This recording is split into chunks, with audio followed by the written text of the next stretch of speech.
Gracias, gente querida. Muchas gracias por vernos en sus hogares. Este es el programa El Conejo Ibérico y estamos muy contentos de poder hacer nuestra primera presentación aquí con ustedes.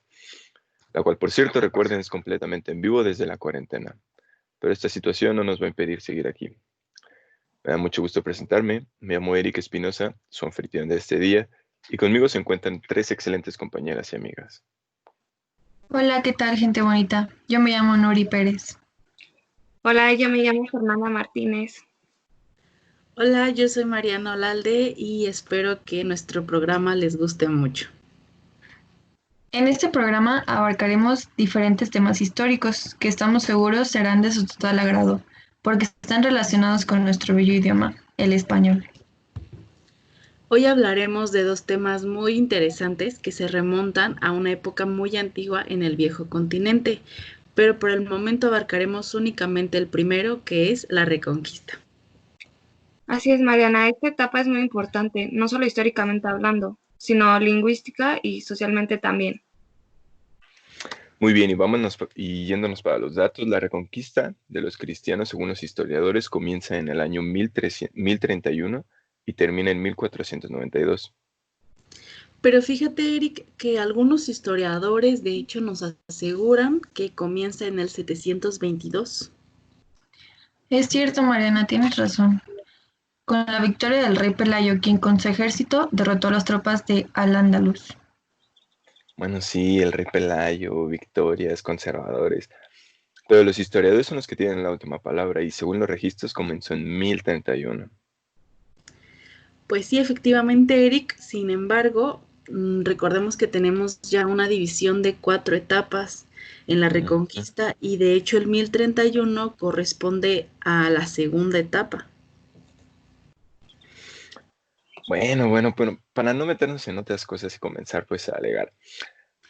Cuatro etapas, vamos a empezar a describirlas históricamente. La primera comenzaría en 722 a 910, ¿no? Así es, en 722 de hecho fue la victoria cristiana de Covadonga y a partir de esto se abre pues un largo periodo en el que los núcleos cristianos del norte consolidan ya sus territorios y comienzan a avanzar poco a poco hacia el sur. Así es, Mariana. Después, en el año de 910, el reino asturiano alcanzó la línea del Duero. Esto llevó a que Ordoño II trasladara a León al centro político del reino. Bien, y fue este Ordoño II, el rey del reino de Asturias, quien tras trasladar la capital, podemos empezar a hablar de su reino como el reino astur-leonés, que después se vendría a convertir al reino leonés. Y con esto pues se concluiría la primera etapa de la Reconquista. Precisamente, y de hecho esto ya nos da inicio a la segunda etapa, que empieza con la desintegración de los taifas y los reinos de León y Castilla ocupan la cuenca del Tajo y finalmente se toma Toledo. Después de 1080 a 1118 es el avance y guerra almorávide. Y finalmente, en 1147, los portugueses reconquistan Lisboa. Con esto entramos a la tercera etapa de la Reconquista. En este mismo año, 1147, y hasta 1230 es la invasión almohade. Invasión almohade, muy importante la invasión almohade, ya que, bueno, ahorita veremos las consecuencias que tuvo, pero además fue propiciada pues por un grupo de personas árabes y musulmanas que ya en ese entonces habitaban en la parte norte de África y al sur de la península ibérica y pues la invasión se dio naturalmente que querían expandirse y ocupar más territorio.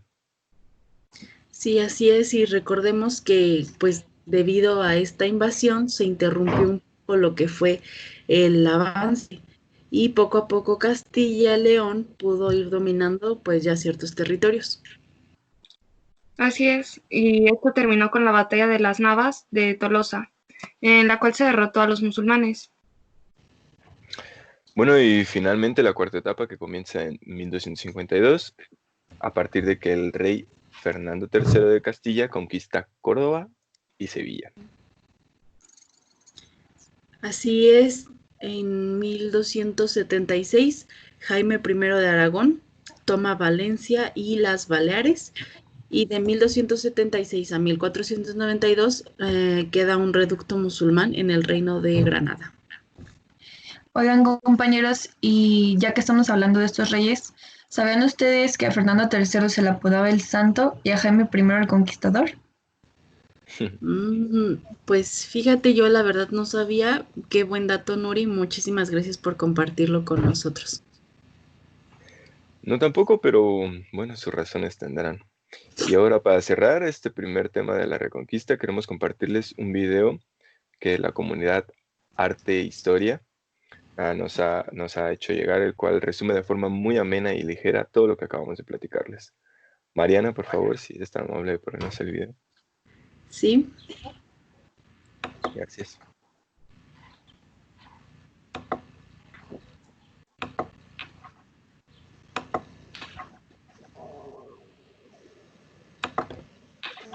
Desde la entrada de las primeras tropas musulmanas en 711, la península ibérica había estado casi en su totalidad bajo el dominio islámico. Este predominio fue muy evidente durante los primeros siglos en los que Al-Ándalus, la España musulmana, fue muy superior a los pequeños reductos cristianos. La situación cambió a partir del siglo XI, cuando los reinos cristianos comenzaron a ganar terreno en un largo proceso conocido como Reconquista. Durante los 5 largos siglos que duró este periodo, se alternaron periodos de lucha y paz, de avance y retroceso. Fueron también frecuentes los cambios en las alianzas, así como las guerras civiles. En algunas ocasiones, reyes cristianos se aliaban con los musulmanes para someter a un rey rival. En otras, gobernantes musulmanes pedían la ayuda de un rey cristiano para mantenerse en el poder. Muchas veces el objetivo de las campañas era hostigar al rival. Se trataba de demostraciones de fuerza, razzias o expediciones rápidas emprendidas para capturar botín o esclavos. Aunque no se ocupaba terreno, se obligaba a las poblaciones sometidas a pagar impuestos o parias a cambio de protección y de la garantía de no ser ocupadas. También se dieron grandes batallas, como las de Sagrajas, Alarcos o las Navas de Tolosa. Los cristianos lograban acabar con sus problemas internos, firmaban alianzas y conseguían levantar grandes ejércitos para luchar contra los musulmanes. El carácter de cruzada otorgado por los papas hizo que llegaran a la península muchos caballeros del resto de Europa. En sentido contrario, las invasiones almorávide y almohade consiguieron unificar bajo su dominio a los diferentes reinos taifas, dificultar el avance cristiano. Las batallas eran tumultuosas y en ellas tenía un papel destacado la caballería. Fuerza dotada de gran movilidad, entre los cristianos estaba compuesta por todo aquel que dispusiera de un caballo, lo que inmediatamente les daba el estatus de nobles. También, entre los musulmanes, la caballería fue un arma apreciada. Así, el gran jefe almorávide Yusuf ibn Tasufín dejó el poder a su hijo con la condición de que alzara un ejército de 17.000 jinetes.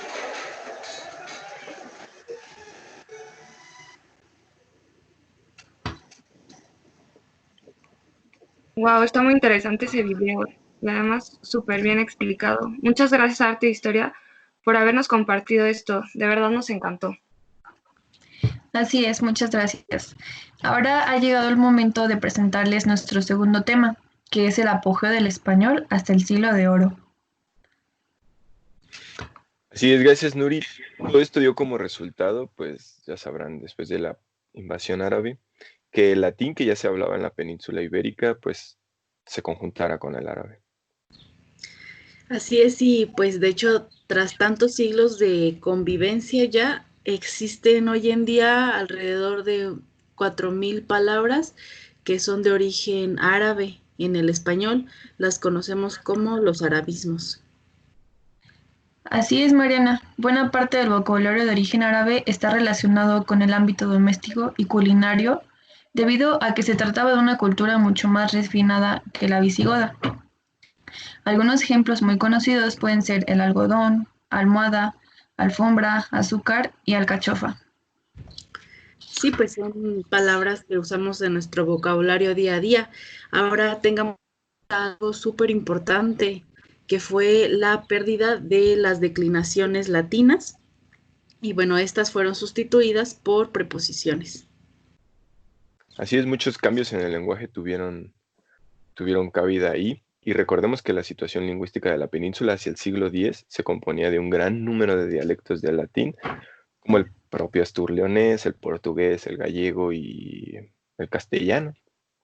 Exacto, y luego Castilla, por razones políticas y militares, se impuso sobre otros reinos, así que como logró avanzar hacia el sur, reconquistando territorios árabes.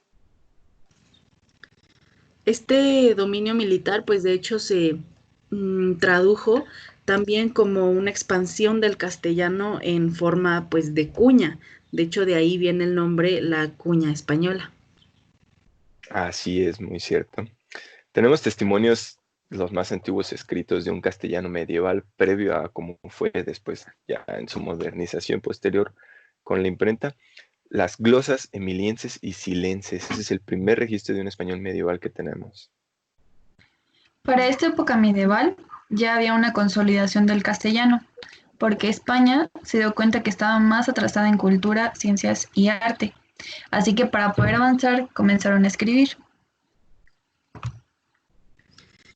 Sí, tomando en cuenta lo que nos dices, Nuri, hay que recalcar, que en este momento nace uno de los elementos más propios de la cultura española, que son los libros de caballería. Y qué bueno que lo mencionas, Mariana, porque sí, así es, se popularizaban bastante en esa época.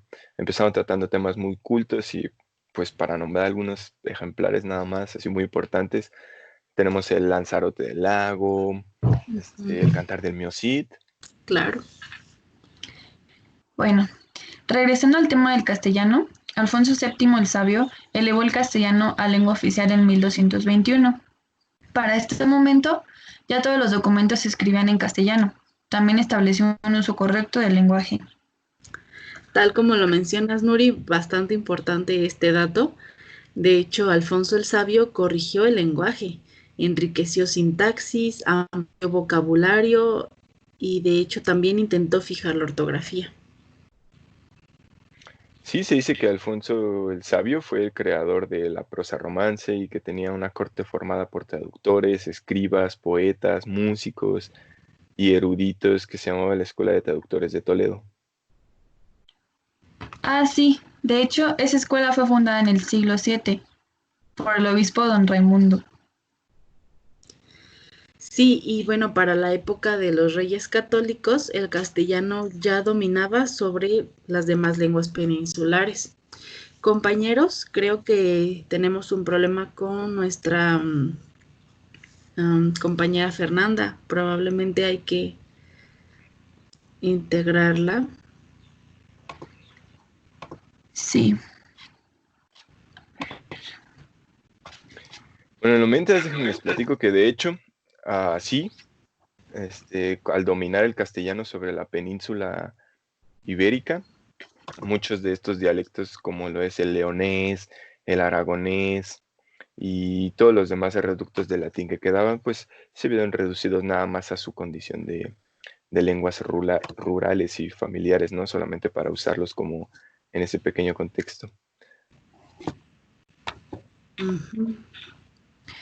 Además, el castellano se estableció como lengua literaria en Cataluña y Valencia. Así es, y el castellano llega a las Islas Canarias entre el 1478 y 1483. Y bueno, más adelante a Hispanoamérica a partir del 1492. Así es, y en este mismo año 1492, tras la conquista de Granada, los reyes católicos expulsan a los judíos. Aproximadamente unos 170,000 judíos salen de España hacia África y Europa, llevando con ellos el castellano que pasará a denominarse judeo-español o sefardí. Muy interesante. Fue también en este año, 1492, que Elio Antonio de Nebrija publica su Gramática Castellana, la primera de las lenguas románicas, a las cuales serviría de modelo, claro. Además, no hay que olvidar que él también pretendía definir, codificar y preservar la estructura del castellano de cara al futuro. Además, escribe un diccionario hispano-latino y una ortografía.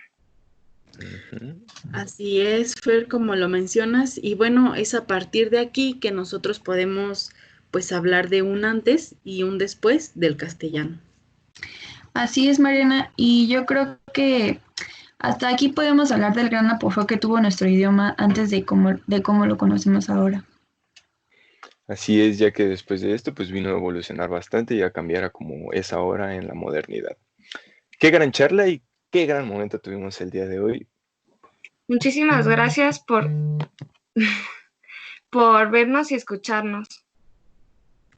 Sí, no olviden vernos en nuestro próximo programa.